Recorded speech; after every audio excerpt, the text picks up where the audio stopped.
इस खबर के प्रायोजक हैं सिद्धभूमि इंटरनेशनल स्कूल सीधी।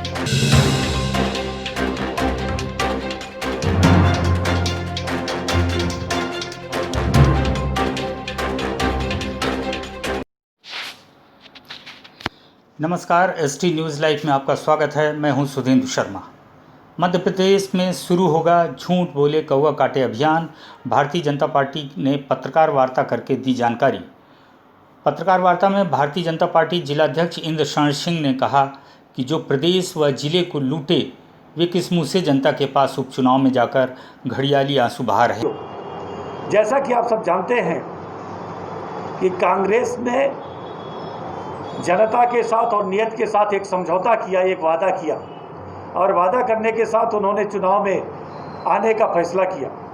एक बड़ा लंबा चौड़ा घोषणा पत्र जारी करके उन्होंने कहा कि जैसे हम सत्ता में आएंगे तो 10 दिन के अंदर हम किसानों का कर्जा माफ़ कर देंगे।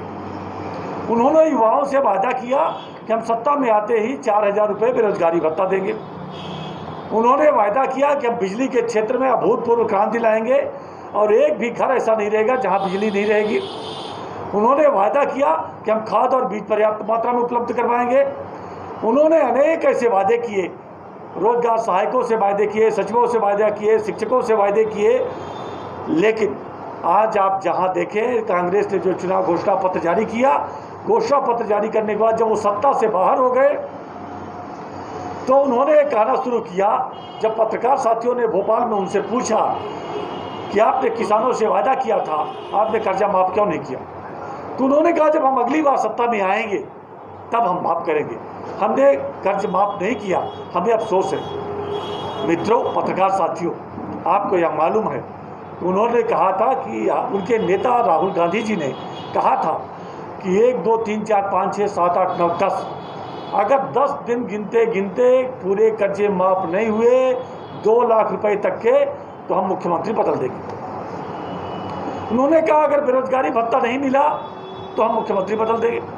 राहुल गांधी जी तो बदल नहीं पाए, लेकिन जनता ने और उनके ही पार्टी के कांग्रेस के विधायकों ने उनको बदल दिया। यह बड़ा अच्छा रहा मध्य प्रदेश के लिए कि जो मध्य प्रदेश पुनः बीमारू राज्य बनने जा रहा था उसको हमारे कांग्रेस के कुछ विधायकों ने देखा जो राष्ट्रीयता से प्रेरित थे, राष्ट्रभक्ति से प्रेरित थे और विकासवाद से प्रभावित थे। उन्होंने कांग्रेस की निकम्मी सरकार को गिरा दिया। आप लोगों ने देखा कि किस प्रकार उन्होंने महिलाओं का अपमान करना शुरू किया। उन्होंने कहा कि अब शराब की दुकान महिलाएं चलाएंगी और भारी विरोध हुआ।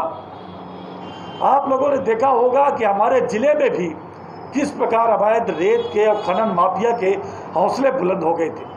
आए दिन आप सुनते थे कि रेत माफियाओं के जो वाहन हैं वह घरों में घुस जाया करते थे और लोगों की अकाल मृत्यु हो जाया करती थी, लेकिन यहाँ कोई संवेदनशीलता नहीं थी।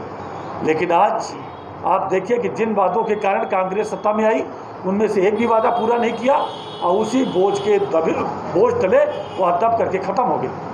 और कांग्रेस के कई विधायकों ने सत्ता छोड़ दी, सत्ता को लात मार दिया, उनके मंत्रियों ने लात मार दिया। क्यों मारा? ऐसे ही कोई लात नहीं मारता सत्ता को। मंत्री तो वहाँ भी थे, लेकिन उन्होंने देखा कि जब जनता की भलाई के लिए, जिसके लिए हम चुनाव जीत कर आए हैं, जो हमने नियत से समझौता किया, जब वो पूरा नहीं हो रहा है तो उन्होंने सत्ता छोड़ दी। और आज युवा मोर्चा उनको पुनः याद करवाना चाहता है कि आपने जो वादा किया था उसको पूरा नहीं किया। आप पहले स्पष्ट करिए कि आप जनता के लिए आगे क्या करने जा रहे हैं। जो उपचुनाव होने जा रहा है अब उस पर आप क्या झूठ बोलेंगे? कृपा करके दिग्विजय सिंह जी और कमलनाथ जी यह स्पष्ट कर दीजिए कि जनता ताकि छली न जाए, इसलिए कि जनता से जो आपने वादा किया वह तो एक भी पूरा नहीं हुआ। अब आप क्या झूठ बोलने जा रहे हैं यह बता दीजिए। यह पूरे प्रदेश में युवा मोर्चा अभियान चला रहा है और उसके निमित्त यहाँ सीधी जिले में भी आज यह कार्यक्रम पत्रकार वार्ता का आयोजित है। आप लोगों के माध्यम से हम कांग्रेस के नेताओं से जानना चाहते हैं कि उन्होंने क्या किया। साथियों, अभी आपने देखा होगा कि कल हमारे कांग्रेस के तत्कालीन मंत्री सिहावल के विधायक आदरणीय कमलेश्वर पटेल जी ने एक रैली आयोजित करने का कार्यक्रम किया। विधानसभा की जनता और जिले की जनता जानना चाहती है कि आदरणीय कमलेश्वर पटेल जी, आप तो विकास के बड़े लंबे चौड़े वायदे किए, आप तो सत्ता से भी कुछ ही दिन बाहर हुए, तो क्या आपने इतनी कमजोर व्यवस्था की थी कि वहाँ बिजली की व्यवस्था चरमरा गई। और आप करते क्या रहे?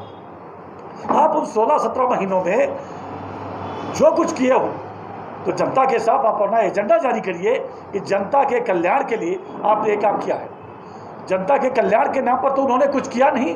और आप लोगों ने उस समय देखा होगा कि किस प्रकार अमिलिया थाने में सोन नदी से और जिस प्रकार बाहरी से किस प्रकार खनन माफिया गांव-गांव में हावी हो गए थे, यह काम उन्होंने बखूबी किया था। उनको संरक्षण ऐसा कहा जाता था कि उनकी तरफ से है। अब था या नहीं इसका स्पष्टीकरण उनको करना चाहिए।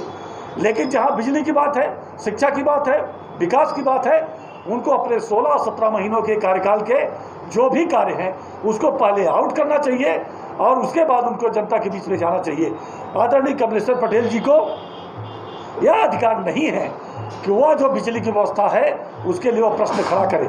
पहले वो ये बताएं कि लोगों के कल्याण के लिए लगातार उनके पिताजी विधायक रहे, मंत्री रहे, और फिर वो मंत्री और विधायक हैं, वो आज तक वहाँ पर कई ऐसे गांव हैं जहाँ बिजली के खंभे नहीं गड़े हैं। इसका जवाबदेह कौन है? अगर वो 45 साल में 42 साल में वह गांव में बिजली नहीं पहुंचा पाए तो उसके लिए भारतीय जनता पार्टी दोषी नहीं है, उसके लिए वह दोषी है। तो बताएं कि क्षेत्र की जनता के लिए आपने क्या किया है। आपके यहाँ एक भी मेडिकल कॉलेज बेहतर नहीं बने, आपके पिताजी शिक्षा मंत्री रहे, एक भी इंजीनियरिंग कॉलेज नहीं बने, एक भी शैक्षणिक संस्थान नहीं बने, चाहे वो सीधे के मुख्यालय रहे हों, चाहे वो सिहावल का क्षेत्र रहा हो। आदरणीय आप बताएं कि आपने वहाँ पटेल महाविद्यालय तो भोपाल में खोल लिया, लेकिन सीधी में आपने क्यों नहीं खोला?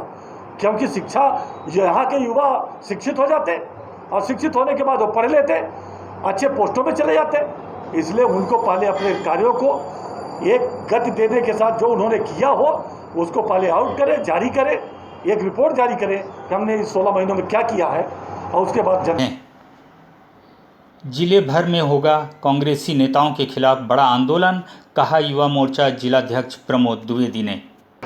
जैसे आप सबको विदित है कि मध्य प्रदेश में विधानसभा के आम चुनाव हुए थे और माननीय कमलनाथ जी ने जो युवाओं के साथ उन्होंने वादा किया था कि हमारी सरकार आएगी, हम 4000 रुपये युवाओं को बेरोजगारी भत्ता देंगे, हम छात्राओं को स्कूटी देंगे, अन्य सारे वादे उन्होंने किए थे और मध्य प्रदेश में उनकी सरकार बनी थी। लेकिन 15 महीने कार्यकाल में उन्होंने किसी भी युवा को 4000 रुपये बेरोजगारी भत्ता नहीं दिया। उनकी सरकार चली गई, भारतीय जनता पार्टी की सरकार बनी।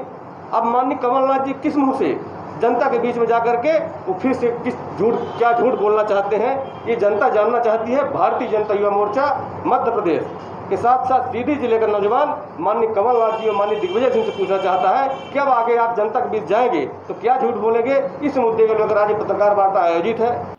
इस अवसर पर मुख्य रूप से युवा मोर्चा के प्रदेश मंत्री डॉक्टर विक्रम सिंह चौहान, जिला मंत्री रविचंद्र सिंह परिहार, पूर्व नगरपालिका उपाध्यक्ष जितेंद्र सिंह चौहान, जिला मीडिया प्रभारी सुरेंद्र मणि दुबे सहित इलेक्ट्रॉनिक व प्रिंट मीडिया के प्रतिनिधि उपस्थित रहे। इस खबर के प्रायोजक थे साइंट एवल्स वन विभाग के सामने सीधी